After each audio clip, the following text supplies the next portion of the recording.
Era l'any 1882, l'any de la primera de les meves dues grans travesses pel Pirineu. Aquell estiu vaig viure el meu somni. Perdre'm pel Pirineu per preparar el gran poema, Canigó. Per escriure-la havia de trepitjar la muntanya, pujar-la, enlairar-m'hi. Per això aquella travessa, per això i perquè em captivava la muntanya. Fou llavors que se'm va revelar l'altra gran muntanya, la maleïda. Havia de ser l'altra crossa del poema, la muntanya llegendària. Volia intentar de pujar-la.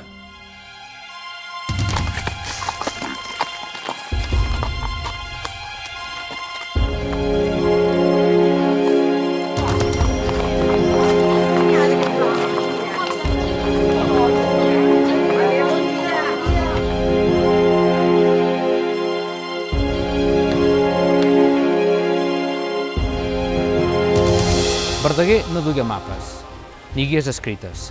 De fet, de bona part del Pallars no hi havia res de tot això, ni tan sols les guies franceses i angleses en parlaven. Aquella tarda anava amb un pastor de Romadriu per aquesta vall de Santa Magdalena cap al proper cim, el Salòria, i ho feia per un bosc molt més feresta que no pas aquest, per un camí penós i magnífic.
Mirau-lo allí entre els arbres, alçar la noble testa.